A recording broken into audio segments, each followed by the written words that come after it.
Hey guys, MCU Collector here with another video. This is the Hasbro Marvel Legends series Avengers Endgame Wave 3, the Bro Thor Build-A-Figure. And here we have Iron Man Mark 85, the figure that everybody has been clamoring for and asking and wondering, are they going to make an Iron Man figure from Endgame? There were so many people asking questions and I didn't have an answer, and it was officially announced at San Diego Comic-Con. Now, we know that Hasbro is not going to pass up the opportunity to release an Iron Man figure. I'm surprised it took so long, seeing as how there's been 3 waves, but I understand that they would kind of wait on some of the things. But anyway, I'm very happy to have it. Some really cool things. So we get some typical effect pieces that we see over and over again, but this one's got 4 of them instead of the typical 2 that we get. A couple of different interchangeable hands, and then we have a gauntlet piece for Hulk, and I will take a look at that later on in this video and put that on this guy. So that is pretty cool. And then we also get the other arm for Thor and then an interchangeable hand for Thor. So pretty cool. But anyway, you can see here Iron Man Mark 85, Avengers Endgame Legend Series logo up at the top, the Avengers A, Build-A-Figure Thor in the corner there. Here is the side artwork of Iron Man, looking pretty good. It's actually kind of plain. You don't get to see a whole lot of the detail because of the way the package is actually cut, because this suit is actually pretty darn awesome. Here on the back of the package, you actually get a better look of it there. And then we have all the figures in the wave to build Bro Thor. We've gone through 3. This is the 4th. Next up will be Valkyrie, then Vision, and then onto the Bro Thor Build-A-Figure. Let's take a look at Iron Man's bio. Iron Man Mark 85. Tony Stark gears up in his highly advanced Mark 85 armor. That is an extremely generic bio, but is what it is. Anyway, there is the figure. God, and he looks pretty good. So these are starting to now show up at Walmart, and here Entertainment Earth has begun shipping out orders as well as some other different sites. You can place your order with Daming Toys, links in the video description below, so you can guarantee them and get them in. But pretty awesome. Let's get right to it. Before I forget, there's the UPC for you guys. Alright, and here is the Iron Man Mark 85 figure out of the package. And you know that feeling when you've wanted a figure for so long and you've anticipated it and you can't wait, it looks awesome, and then you have it in hand and it's just okay? I kind of feel that way with this figure. I mean, the figure looks great, but there's a couple of things that kind of throw me off with it. And it's mainly just the bottom, the lower legs and the feet I just don't care for. The figure, again, aesthetically, it's amazing looking. The accessories are good. You know, those blast effects, it's cool. It's nice that we get 4. These interchangeable hands are really nice because you can actually put the repulsor blast in there, and then these ones actually hinge as opposed to the other ones that, you know, were kind of stuck in that position and wouldn't hinge. These hinge, so there's some good things. So I'm not sure why I just kind of feel meh about this figure, and I think it's just those legs. That's got to be it. The red and the gold look great proportionally. Other than the lower legs, the figure looks really good. It doesn't suffer from what the Mark 50 did and have those massive shoulders.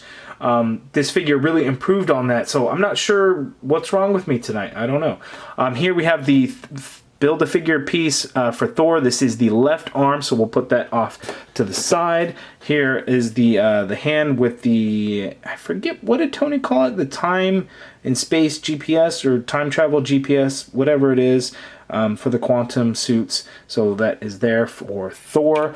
And then the really cool Infinity Gauntlet piece. And that is actually 2 separate pieces and not 1. I kind of wish it would have been 1, but I get that it would be difficult to actually be able to get it to peg onto the Hulk if it was all 1 piece. But anyway, let's get in for a closer look at this Iron Man figure. Okay, so here is the Iron Man figure up close, and this thing looks really good. We get a lot of great sculpt work in these pieces over here around his neck and his shoulder, even the arms. There's a lot of things going on.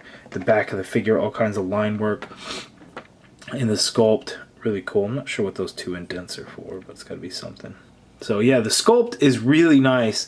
The color came out great, so I really like the red and gold.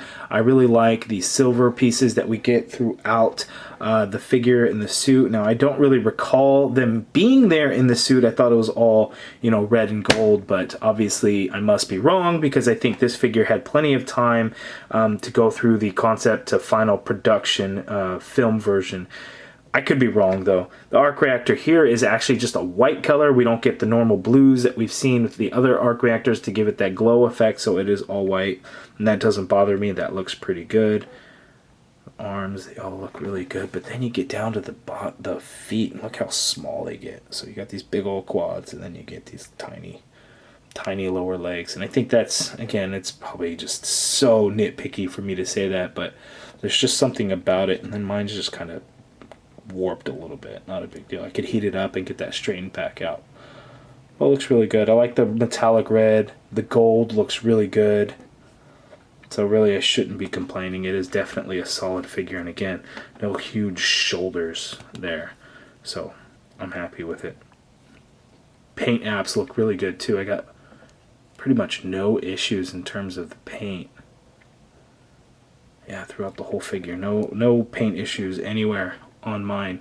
Now, of course, you know, it's going to happen when you have something that's mass produced, but, you know, I was fortunate that no problems with mine. And while we're at it, let's take a closer look at this Gauntlet piece, and that looks awesome. So this bottom portion here that wraps around the arm, there's not a whole lot. It's just the red plastic with a little bit of gold paint there. But the Infinity Stones portion, that looks great. Nice sculpt work, but the Infinity Stones coloring came out looking really good. I really like the way it looks. Now, the Infinity Gauntlet always just came out okay, in my opinion. You know, it's cool that we had it, but oh, it's so much better, and it actually looks so much larger. Although the Mind Stone, I don't know, I think that's in the sculpt to give it that shiny look, whereas here we don't really get that glowing look to it. It's all pretty smooth, but definitely look a lot better here. They're pretty small on the Infinity Gauntlet, so the Power Gauntlet, they're actually much bigger, the Nano Gauntlet, so like the way that came out looking. So there he is. I think he looks great. Now let's check out his articulation. Okay, so let's look at Iron Man's articulation. So Iron Man, he can look down about that much, not a whole lot more. He can look up that much, so that is a fair amount there. Bring it back, you get a full swivel, of course, and not really any pivot in that head. Now the shoulders can get to go up pretty high, but you want to be careful. You kind of have to work it in there, but you can get that high. You get full rotation, of course. There is the upper bicep swivel there. You get a double jointed elbow, which works out quite well, as you could see there. This side was a little bit stiff, so I had to work this portion of the elbow first before doing that upper portion there. But they both work really well. There is a diaphragm joint, no ab crunch, so you can get him to pivot to the side that much, get him to pivot to the side that much. You can get him to go back quite a bit. It's actually a whole lot. And then forward a little bit. Really not a whole lot going forward, but there is some. No waist swivel, of course, because we get the diaphragm joint. His legs can go that far apart. Can kick forward only that much. That is really limited there. Yeah, that's it. You're not going to do anything. It's not really going to go back. Upper thigh cut, but mine is very stiff, so you kind of have to work that a little bit. Double jointed elbow there. You get a foot that hinges. Again, this really stiff figure. I'm not getting a whole lot of down hinge. I'm not getting a whole lot of up hinge, but yeah, I do get a working ankle pivot. Let's try this other one. So I'm only going to get down a little bit. You're only going to get up a little bit. The problem is also the design of the ankle. So see how it's going to be. So the foot is always just going to get stopped right there. So that's kind of a difficult thing to maneuver around. Not that big of a deal because the feet are straight, so you'll be able to get him to stand. So you shouldn't have any issues from that. Oh, you know what? I forgot to mention wrist swivel, and they both hinge. Again, the repulsor hand does hinge. It only hinges back, so you're not going to get really any forward motion. And then the fists also hinge as well, back and forth. So I'm curious to see if a Robert Downey Jr. Tony Stark head actually fits on this figure. So we're going to check that out now. We're going to pop that head off. Oh, that's not going to work. What the heck? Why, Hasbro? Why do you switch things up and use a peg instead of a ball peg? Oh, come on. So no, that's not going to work, but yeah, it wouldn't work anyway. That just wouldn't look right. That's too bad. You can kind of force it. No, that's not going to work, so Hasbro switched it up on us. There it is. That's why it was a little bit tougher to get to hinge, because of how that is. It's just that if the ball peg, because it's a larger piece, it'd be much easier to hinge that neck. So, yeah, oh well. Anyway, for some size comparisons, here is the Iron Man Mark 85 next to the Marvel Studios The First 10 Years Walmart exclusive 2-pack Tony Stark and Mark 1. So you can see the size difference, and that works out pretty good because, again, man in a metal suit, he should be a little bit bulkier. Okay, and here is the Mark 85 next to the Mark 50. This was the first release in the Thanos Build-A-Figure, and you could see that the coloring was just way off. They made huge improvements with the 80th anniversary line, the Target exclusive 2-pack with Iron Spider.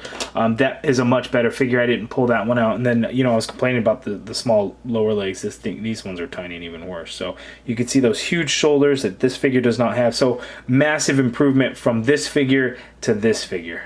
Okay, here's the Iron Man Mark 85 next to Rescue, and I think the size difference is pretty good. Robert Downey Jr. is actually shorter than Gwyneth Paltrow, but of course he wears lifts in his shoes for the films, so I think size-wise it's probably okay. Rescue maybe should be a little bit bigger, but look pretty good next to each other. Here is the Iron Spider next to Iron Man, and I think the Iron Spider figure is a little undersized.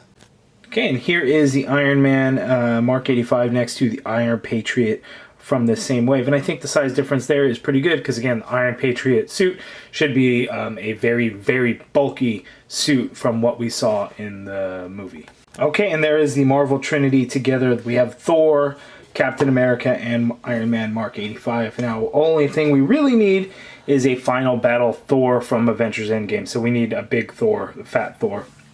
Bro Thor doesn't count, but I've seen several images where they actually put one of those heads on this one, so I do actually have an extra Thor figure. I'll be popping that head on there, and we'll be displaying it like that in my collection, but I think these three together look pretty awesome. Okay, and here is size comparison between Iron Man and Thanos, and you can see Thanos is much taller than Iron Man. If I can get him full frame in here for you guys. That is a big difference, and I think that is a pretty accurate size difference. Thanos is much larger, so you can really see the size difference between the two here. Okay, so next up is going to be this Gauntlet piece. So to do that, what we're going to do is we're just going to pop off Hulk's right hand, and then we're going to place the Gauntlet on here. Now, the shape of the Gauntlet, you can see it's not perfectly round. It's shaped to go onto this arm a very certain way. So you can get it to go on there, but it doesn't quite come all the way to the end. So if you have it on the certain way, then you get it to where the peg, you can see that hand, that wrist goes right to the very end of the Gauntlet. So you're not going to put the regular hand on, of course you're going to put the Gauntlet piece, and you can see that this silver portion there that comes below, there are two notches actually in the sculpt of the Gauntlet to where that is just going to set right in there and fill in those gaps. So you can see right there how it fits on there. So that's how you know where those pieces go. So here we have Hulk holding that Gauntlet, and which is great. I like that we got that, but then we don't have an accurate Hulk for that scene. In the movie, we have this Hulk that isn't wearing a shirt, when really that scene in the movie he's wearing the jumpsuit. But I mean, I guess it's still better than nothing, and I think it does look really good, and I will actually keep it in my collection wearing the Gauntlet. But again, it's not completely film accurate. You can still move the Gauntlet around on his wrist if need be as well, so you could do something like this where he's doing it, or maybe you can go, you know, like he's holding it, but you can't get that arm all the way across like he was holding it in the film. But you could do something like that, and I like the way that looks. Okay, and there is my review. You guys let me know down in the comments below. What do you think of this Iron Man figure? Is it a for sure pickup for you guys, or something you might pass on because there's so many other Iron Man figures? My personal opinion, I think this is probably now the best movie Iron Man figure that we have, and I probably said that a few different times because we've had some really good Iron Man figures, but this one's also pretty good. But that Mark 7 from the 10th anniversary line is is really good figure. So that's probably going to be my favorite. This would be a very, very close second. So I am really happy with it. If you guys like the video, please hit that thumbs up button. Subscribe if you haven't already done so. And as always, thank you for watching.